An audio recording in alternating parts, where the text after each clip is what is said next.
Assalamualaikum warahmatullahi wabarakatuh.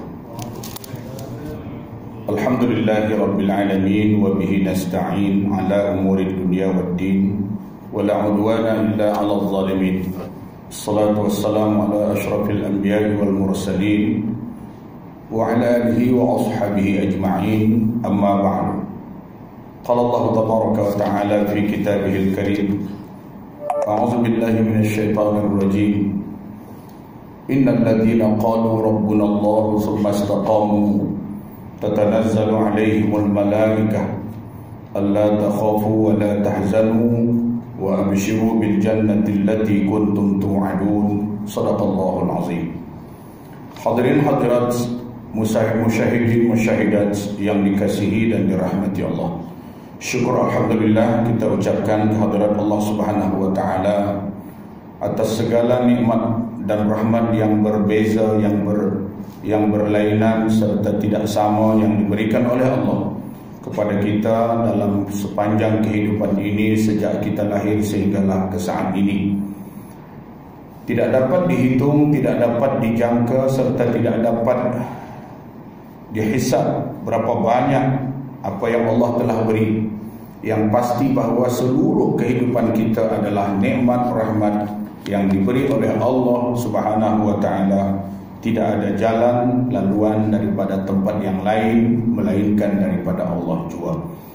Salawat dan salam kita bacakan semoga Allah menyampaikan kepada roh baginda Rasulullah sallallahu alaihi wasallam. Allahumma shalli ala sayyidina Muhammad wa ala ali sayyidina Muhammad. Tuan-tuan puan-puan sekalian yang dirahmati Allah, kita lanjutkan dengan melihat muka surat mungkin berbeza lah, ada kitab baru ya. Dalam kitab saya muka surat 151. Dalam pertemuan yang lalu kita telah membahaskan atau menghuraikan sabda Rasulullah sallallahu alaihi wasallam yang ketika Rasulullah membuat pertanyaan kepada para sahabat dengan bunyinya, atadruna minal muflis min ummati, tahukah kamu siapa orang yang bankrupt di kalangan umatku? Maka para sahabat menjawab, al-muflisu fina man la dirhama walahu wala dinara wala mata'. Orang yang muflis dan yang bankrupt itu di kalangan kami adalah orang yang tidak ada duit atau dirham, baginya tidak ada dinar serta tidak ada apa-apa benda ya yang ia boleh manfaatkan untuk kehidupan. Itulah orang muflis mengikut para sahabat.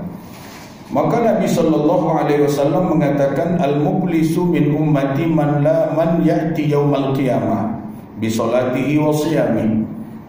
Yang muflis di kalangan umatku ialah orang yang datang pada hari kiamat membawa amalan sembahyangnya, puasanya, wa ya'ti qad syatama hadza aw qadhafa hadza, tetapi ia telah membawa juga dosa ketika ia mencaci cerita temannya dan menghina, wa akala mala hadza, dan memakan harta orang lain, wa safaka dama hadza, dan menumpahkan darah ini, wa daraba hadza, dan telah memukul orang itu, fa yaqtasu li hadza min hasanatihi, maka diambillah ya untuk ini daripada kebaikan-kebaikan yang ada, wa li hadza min hasanatihi, dan untuk itu dari kebaikan-kebaikan yang lain.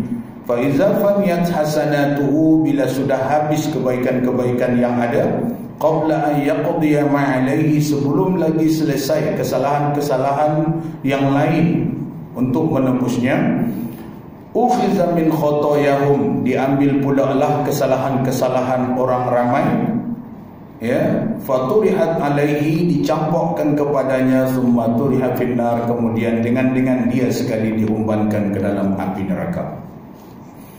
Padahal ini orang yang solat, orang yang berpuasa, orang yang banyak melakukan kebaikan. Akan tetapi oleh kerana ia juga melakukan kejahatan, ia juga melakukan perbuatan yang mencela, yang menghina, yang memperlekeh, memukul, mengambil hak orang lain, makan riba dan lain-lain, maka tuan-tuan dan puan-puan sekalian, ia akan diputuskan oleh Allah dengan cara sangat menyedihkan serta mengejutkan, kerana ia menyangka ia akan masuk syurga tetapi malah diumban ke dalam api neraka. Wal'iyyazubillah. Kami mohon kepada Allah, semoga Allah memberi taufik untuk orang yang berdoa, yang bertaubat. Muhammad bin Sirin berkata, awaslah jangan sampai kamu berbuat kebaikan kemudian kamu tinggalkan, sebab tidak ada seorang yang taubat lalu kembali kepada dosanya boleh membawa keuntungan. Hadirin sekalian, orang yang sudah taubat kembali melakukan dosa, dosa yang dilakukan tambah besar, kerana ia telah pernah bertaubat, ia telah pernah mengakui kesalahan di hadapan Allah, lalu dia lakukan kembali kesalahan itu, padahal ia sudah tahu kesalahan yang ia lakukan dan mengetahui akibat daripada kesalahan-kesalahan itu.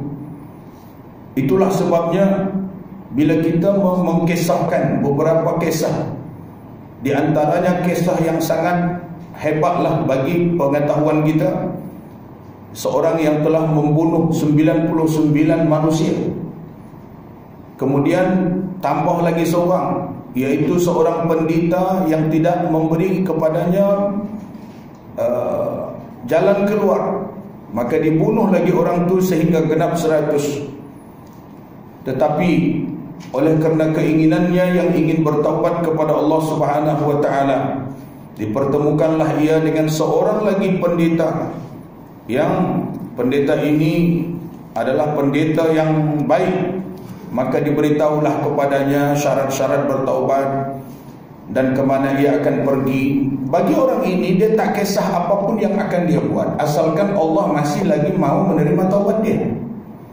Tapi pendeta yang seorang tadi langsung tak bagi cara.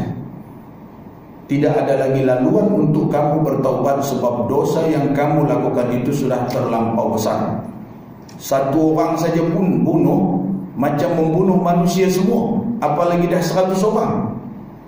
Sebab itulah maka perhitungan mengenai soal keampunan ini, kita tak boleh putuskan mengikut fakta yang disebut secara total. Misal kata, man qatala nafsan bighairi nafsin faka'annama qatala an-nasa jami'an. Itu kan dalam Al-Quran.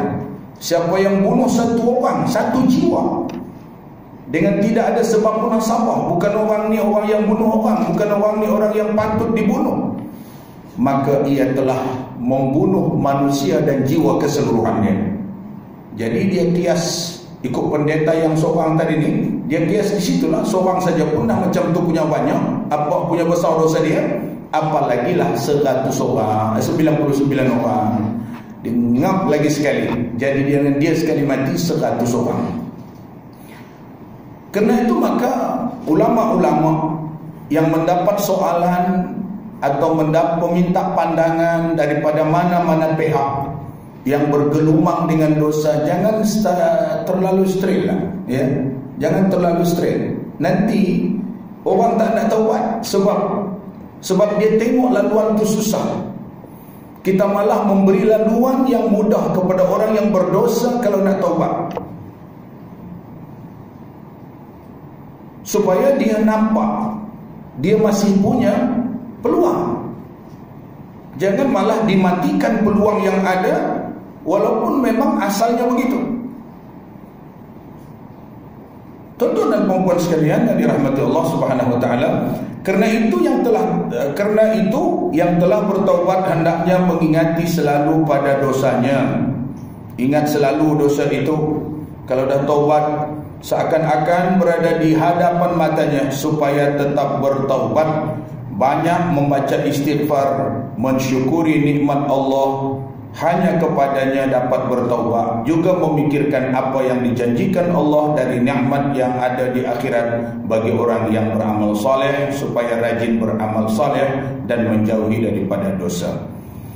Mengingat nikmat-nikmat syurga, kemudian dalam masa yang sama mengingat dosa-dosa yang pernah dilakukan.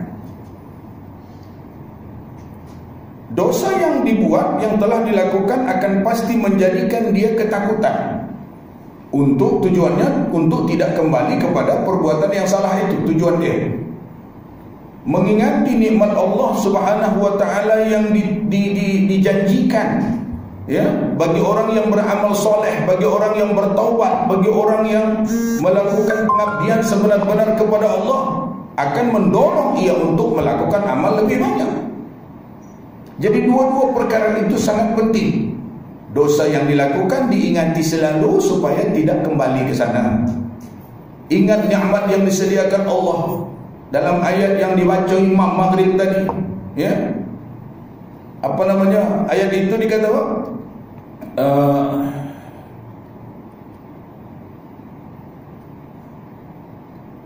Orang yang telah mengatakan Tuhan kami Allah, qalu rabbuna Allah,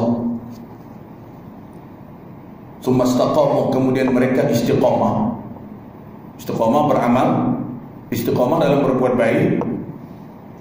Tatanazzalu alaihimul malaikah, akan turun kepada mereka itu malaikat-malaikat Allah. Banyak para imam yang berpendapat bahawa malaikat yang akan turun ni ketika orang ni nazar, ketika orang ni akan mati, malaikat-malaikat rahmat berbaris-baris datang meminta supaya rohnya cepat keluar dan menunjukkan ke hadapan orang yang akan mati itu gambaran-gambaran kesenangan dalam syurga. Tatanazzalu alaihimul malaikah, sambil mengatakan alla takhafu, jangan takut.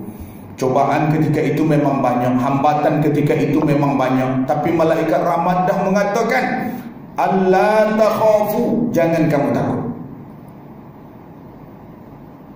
Wa ubshiru bil jannah, bergembiralah kamu dengan surga. Tamattu'lah dengan surga, bergembiralah, bersenang-senanglah. Alladzi kuntum tu'adun, yang telah disediakan kepada kamu.